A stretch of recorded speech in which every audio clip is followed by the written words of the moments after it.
Hello friends and enemies, welcome to or back to Happy For Now. It's me, Isabel, here with my March wrap up / not really wrap up because I don't go through everything I read because some months, less lately, so we might pivot if this continues, but when I'm reading 20 plus books a month often, this just doesn't, I don't want to do this.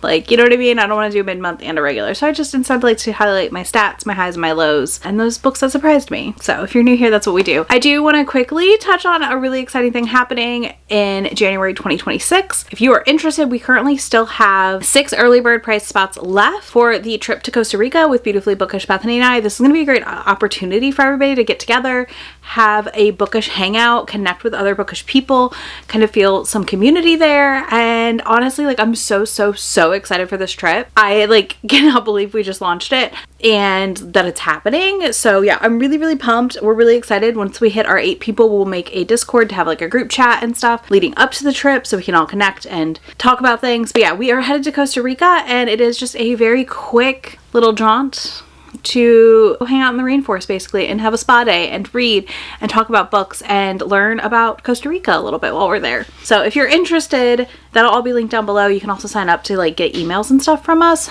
around it just to keep it on your radar if you're interested. But yeah, like, I'm so excited. Bethany's so excited. We are just like, we're pumped. We are pumped. So if you're interested, be sure to check out the details down below. And yeah, we will move right into my stats and all that good stuff now. Alright, so first things first, let's talk about how many books I read this month. I read 11 books. I'm happy with that. I feel like I've been in a smidge of a slump for the beginning of the year, but like, I'm still on track for my goal completely between manga and books read.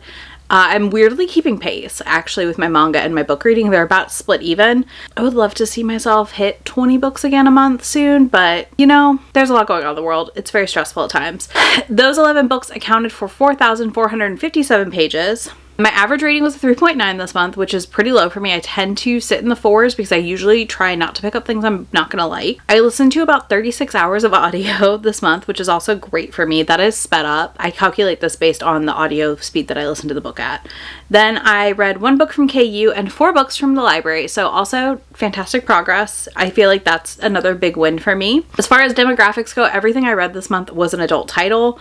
So there's not really much to share there. I definitely want to branch back out into middle grade more and some of that stuff as the year continues.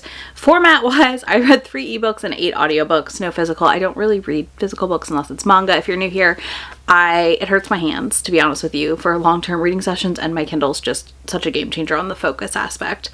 I did read 4 new to me authors and 1 debut, so like, that's also thrilling. I really want to read more debuts this year, so I just think that's a nice surprise. Now let's dive right in with my lows. I didn't have any DNFs this month, so there's nothing to share there, but I do have one massive low this month. My God, did this book make me angry. So if you watched earlier this month, I did a video where I read a bunch of cowboy romances for the first time. Well, not the first time, but like first time for some of these popular cowboy romances. Hi, Peas. Sorry, Peas wanted to join. So I read a bunch of cowboy romances last month for a video project because Shay was coming to visit, and she's been a long time cowboy romance reader, okay? And I love that for her. What if I try reading some of the popular titles? So I dove in and I kind of just did a scour. I asked for some recs from my members, and one of these was just kind of one that I've seen talked about, so I picked it up, and that was Hold the Reins. This is by Paisley Hope, and this, if you want to see me rant, it's in that blog. But basically, this is one of those books where I felt like the author picked a location and said, this'll do. And I know too much about said location. I know a lot about a lot of locations. I've lived a lot of places across this country, and I've been to a lot of places across the country. So that location was Kentucky, which is where one of my best friends, May, lives. And my parents also used to live in Kentucky for a while. So there's a lot going on there, right? Like, I have been to Kentucky a lot. Kentucky is about 4 hours, not even 4 hours away from me, the border. So I'm not far to Kentucky. And this had mountains in the backdrop of the ranch, which does not exist in Kentucky, in the part of Kentucky she put this in. A community that would have the support for like an ice rink and different sport things, which, like, listen, suspend my disbelief. I can do that, right? Like, I can do that. But then also was talking about raising horses for the Derby, which I did forget the word Derby in that video, which is really funny. But my parents lived in Kentucky where the derby stuff is, like where, like they lived outside Lexington, not like full dirt, but like where a lot of the derby horses live. My parents lived out there. It's hilly. It is not mountainous. And yeah, it just was so weirdly unbelievable at times. And then she would leave off weird parts of Southern phrases and things people say, one of which I need to research the history of more, but apparently is racist in connotation. But either way, like, and if it is, that's fine. But she would literally cut off half the phrase, so it made no sense. Barely used y'all, like barely used anything. And I just like found out through a little Googlins that the author is probably Canadian. So like, I understand. Totally get it that you don't know. But like 2 seconds of Googling could have done so much good for this book as far as nailing the Southernisms and all that good stuff.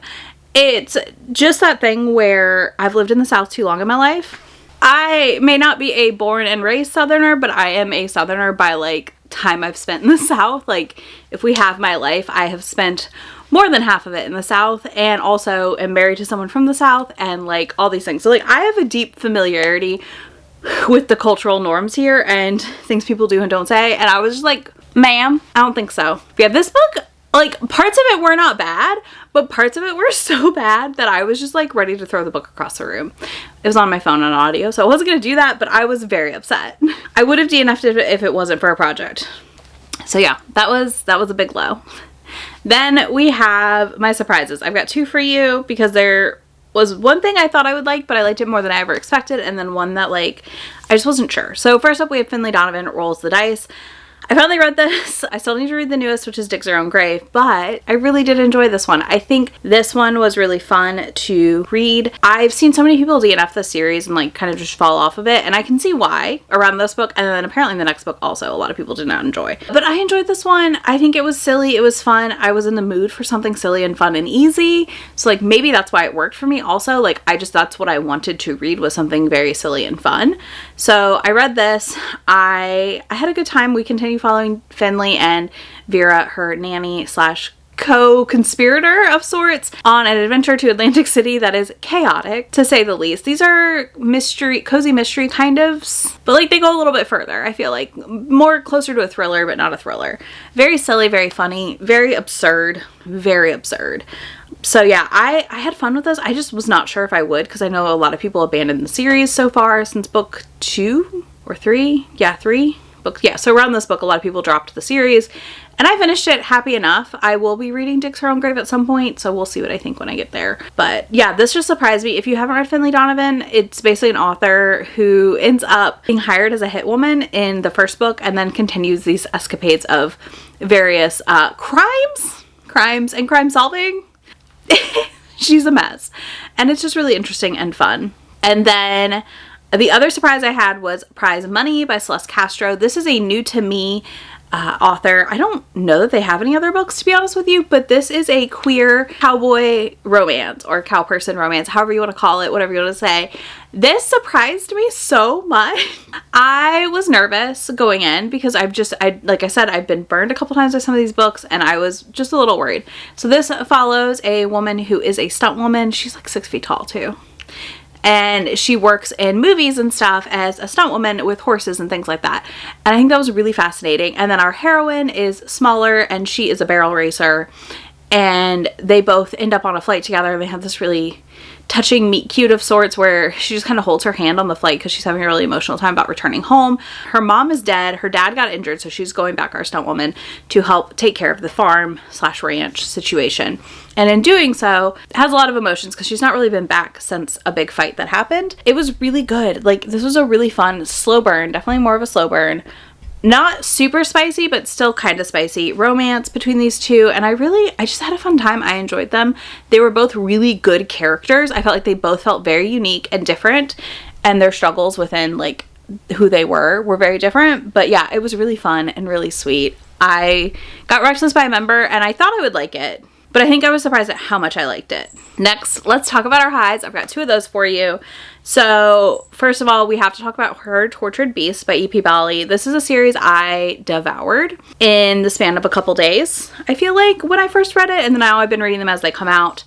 And this one took me longer. I was not able to devour it. It's still a high though. The reason this book took me longer is this book is literally torture. The first 62% of this book is torture, and the last 2% is also torture. I am dying for the next book. Luckily, EP Valley is releasing about 2 of these a year, so we're gonna hold out hope we're getting another one before the end of the year or early 2026. But the basic setup for this series, if you're interested, you can read the novella, which is available on Amazon to buy or for free from her newsletter. If you like the novella, I think you'll like the series. But it follows our heroine, Ariella, she's born into the snake shifter family. Her mom is a mythical beast. I'm not going to tell you a ton of details on that because it's kind of part of the reveal. And her dad decides to marry her off. She meets 4 out of the 5 love interests in that attempt to marry her off because she's healing these people in this dungeon basement situation. Then she ends up on the run. I think it's 3 or 4 in that basement. Maybe it was 3 of them. I think it was 3 of them. Then she ends up going on the run, and the headmaster of the academy that they send, like, basically troubled 19 to 25 year olds ish to maybe 22, I don't know, somewhere in there. They send them there to like rehab to become like normal human citizens because these people are like shifters and stuff. So he ends up chasing her down and all this stuff in the novella. But it's the setup for a why choose romance between her and these 5 different types of beasts, and each book focuses on her relationship with a different hero. So I really like that because we get them all together and you get focuses and information on their backstory. Like the first full-length book, the not novella, is the wolf shifter and their romance.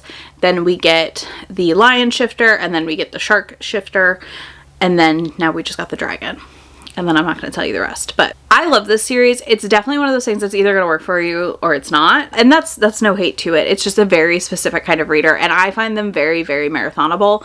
Very much that kind of thing where I could not put them down. I stayed up way too late reading through until I was current. And now I've been lucky enough to get arcs each time that a new one has come out. And I've had a blast each time. This one was the hardest read though, for sure. It was very torturous. And the only thing keeping me going is that I know we're headed to a happily ever after at the end because it's a romance. But yeah, if you're looking for a really bonkers why choose situation, this is a great option. So the last high for y'all is the series that I've just started and we're doing a read along for. So if you're interested and you want to join us, it's not too late because we've only had the first live so far, and we'll be live at the end of April with book 2, and that is Rules of Redemption by T.A. White. This series scratched an itch I didn't know I had. This is a fantastic sci-fi romance. Definitely integrates a lot of things that I personally love about Alona Andrews' writing into a new author and book series. And this was just really, really engaging. We follow our heroine who basically ends up on another planet trying to do things, trying to deal with some stuff, we'll call it, because of her identity and who she may actually be or not be. We don't know a ton yet. And she has a robot companion who's fantastic, and there's these kids, and there's our love interest, Graydon, who is Graydon, who's like really interesting and intriguing, really interesting world building here. I don't want to tell you a ton because I feel like it's one of those books like you gotta pick it up and just read it.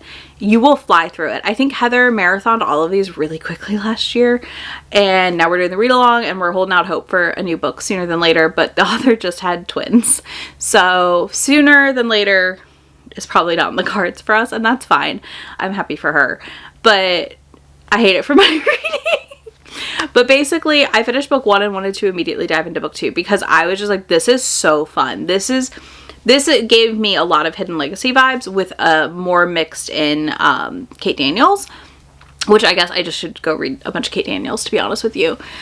Who knows? That's coming soon. But yeah, so this was really fun, really fantastic read. I also think that this is one of those things that, like, if you want to try sci-fi romance, I think it could be a great option because I don't feel like we get a ton of good sci-fi romances. Like, we have a handful that have come out over the years, but we definitely could use a resurgence in sci-fi romance, and I would love to see that happen. But yeah, this is really good. I loved the audiobook. I cannot wait to continue, and I imagine myself rereading this within the next few years again because it was that much fun.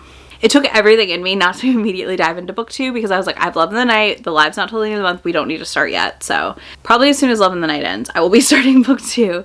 But yeah, that's that one. I think that's it for everything I read. Yeah, so that's everything for this wrap up. Let me know your favorite read of March or your least favorite, or did you DNF a bunch? Like how is your reading going? I will tell y'all now, the novella project is very interesting. I'm recording this on the 4th and I'm too deep. So hopefully I will pick up some pace and read a little bit more here, but I'm having, it's an interesting time reading novellas, like focusing on novellas. I'm also working on finishing up 2 more things from last month that have been lingering on my currently reading shelf because that was up to like 4 or 5 books the other day.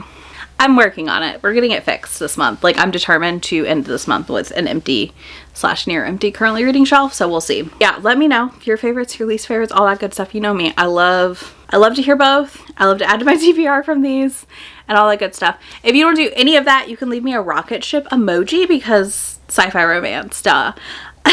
I'm resisting entering a full sci-fi romance mood because there's not enough options for me. If I do, I know that. So I'm gonna hold out. But yeah, you can do that down below. I'll have links to everything I talked about, links to any of the videos I talked about, and all that good stuff for you down there. And I will be back in just a few days with my, well, tomorrow with my manga wrap up. And then also I've got a Q1 stats and info video for y'all coming. So I will talk to y'all then, and I can't wait. Bye. Already packing, come with me. I'm not really asking.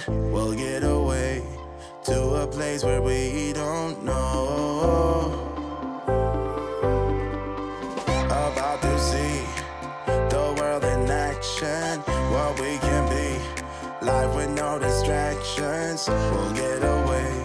This is what we waited for.